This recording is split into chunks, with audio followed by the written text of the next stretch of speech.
Assalamualaikum warahmatullahi wabarakatuh. Perkenalkan, nama saya Aditya Kurniawan dari kelompok 1. Di sini teman-teman saya akan membacakan mengenai perumusan dan pengesahan Undang-Undang Dasar Negara Republik Indonesia tahun 1945. Adapun teman kelompok saya itu Arif Makulau, Ahnaf Hidayatullah, Syamiluddin, Surafa Suci Ramadhani, Marsha Trimulia Galo, Ali Aditya Pratiwi, Naila Hanum, dan Anissa Nur Isnaini. Selanjutnya materi akan dibacakan oleh Surafa Suci. Perumusan dan pengesahan Undang-Undang Dasar Negara Republik Indonesia tahun 1945 terbagi atas 3, yaitu 1. Hakikat Konstitusi dan Undang-Undang Dasar. 2. Perumusan Undang-Undang Dasar Negara Republik Indonesia tahun 1945. 3. Pengesahan Undang-Undang Dasar Negara Republik Indonesia tahun 1945. 1. Hakikat Konstitusi dan Undang-Undang Dasar. Kata konstitusi diserap dari bahasa Inggris yang berasal dari bahasa Latin constituere, yang berarti menetapkan atau mendirikan. Konstitusi menunjukkan pada hukum dasar yang menjadi pegangan dalam penyelenggaraan suatu negara. Tujuan konstitusi adalah memberikan pengawasan terhadap kekuasaan politik. Selain itu, konstitusi memberikan batasan bagi pemerintah dalam menjalankan tugasnya. Hukum dasar tertulis yaitu Undang-Undang Dasar. Adapun konstitusi tidak tertulis berupa konvensi atau kebiasaan ketatanegaraan yang sering timbul dalam sebuah negara. Salah satu contoh konvensi adalah MPR mengambil keputusan berdasarkan musyawarah untuk mufakat. Jadi, dapat disimpulkan bahwa Undang-Undang Dasar termasuk bagian dari konstitusi Republik Indonesia tahun 1945. Proses perumusan undang-undang untuk negara Indonesia dilakukan sebelum Indonesia merdeka oleh Dekorasi Junbi Kososakai atau Badan Penyelidikan Usaha-Usaha Persiapan Kemerdekaan atau yang disingkat BPUPK. Secara khusus, rencana undang-undang dibahas oleh BPUPK pada sidang keduanya tanggal 10 sampai 16 Juli 1945. Pada persidangan tersebut, BPUPK membentuk panitia-panitia kecil, antara lain Panitia Hukum Dasar diketuai oleh Soekarno, Panitia Pembelaan Tanah Air diketuai oleh Raden Abikusna Soskrajoso, dan Panitia Ekonomi dan Keuangan diketuai oleh Muhammad Atta. Panitia Hukum Dasar kemudian membentuk panitia kecil lagi, yaitu Panitia Perancang Undang-Undang Dasar.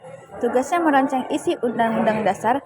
Panitia ini beranggotakan 7 orang, yaitu Soepomo, Mongso-Negoro, Achmad Subarjo, A.A. Marimis, Panji Singgi, Agus Salim, dan Sukiman. Panitia ini diketuai oleh Soepomo.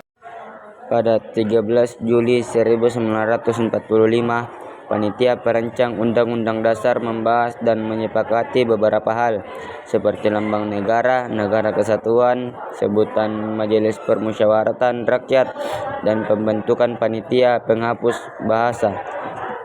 Terdiri atas Haji Jajaningrat, Agus Salim, dan Supomo untuk memperhalus diksi atau kebahasan rancangan Undang-Undang Dasar.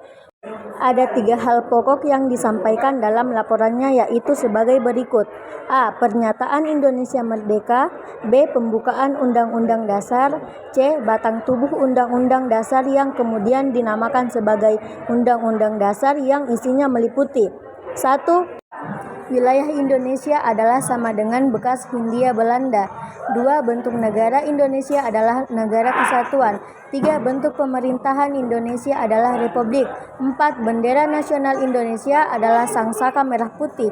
5. Bahasa nasional Indonesia adalah bahasa Indonesia. Pengesahan Undang-Undang Dasar Negara Republik Indonesia tahun 1945.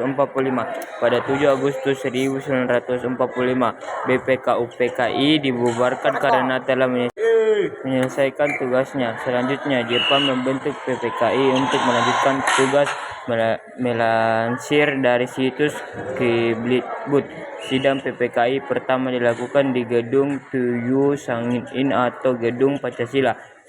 Sidang tersebut sebenarnya hendak diselenggarakan pada 16 Agustus 1945. Namun sidang diundur sehari setelah Indonesia merdeka, yakni pada 18 Agustus 1945. Dalam buku pendidikan kewarganegaraan yang ditulis oleh Rosmawati dan Hasnal Mulkan disebut bahwa hasil sidang PPKI pertama adalah pengesahan Undang-Undang Dasar 1945.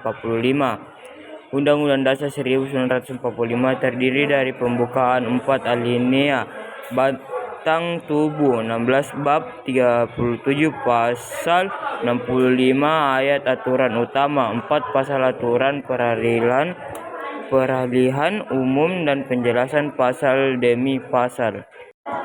Selain pengesahan Undang-Undang Dasar 1945, sidang pertama PPKI pada 18 Agustus 1945 juga menghasilkan beberapa keputusan, yakni pembentukan Komite Nasional Indonesia Pusat atau KNIP.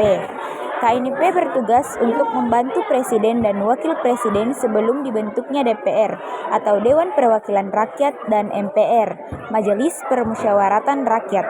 Revisi Piagam Jakarta. Kalimat ketuhanan dengan kewajiban menjalankan syariat Islam bagi pemeluk-pemeluknya diubah menjadi ketuhanan yang Maha Esa memilih Soekarno-Hatta sebagai Presiden dan Wakil Presiden RI. Itulah tadi presentasi dari kelompok kami. Sekian, wassalamualaikum warahmatullahi wabarakatuh.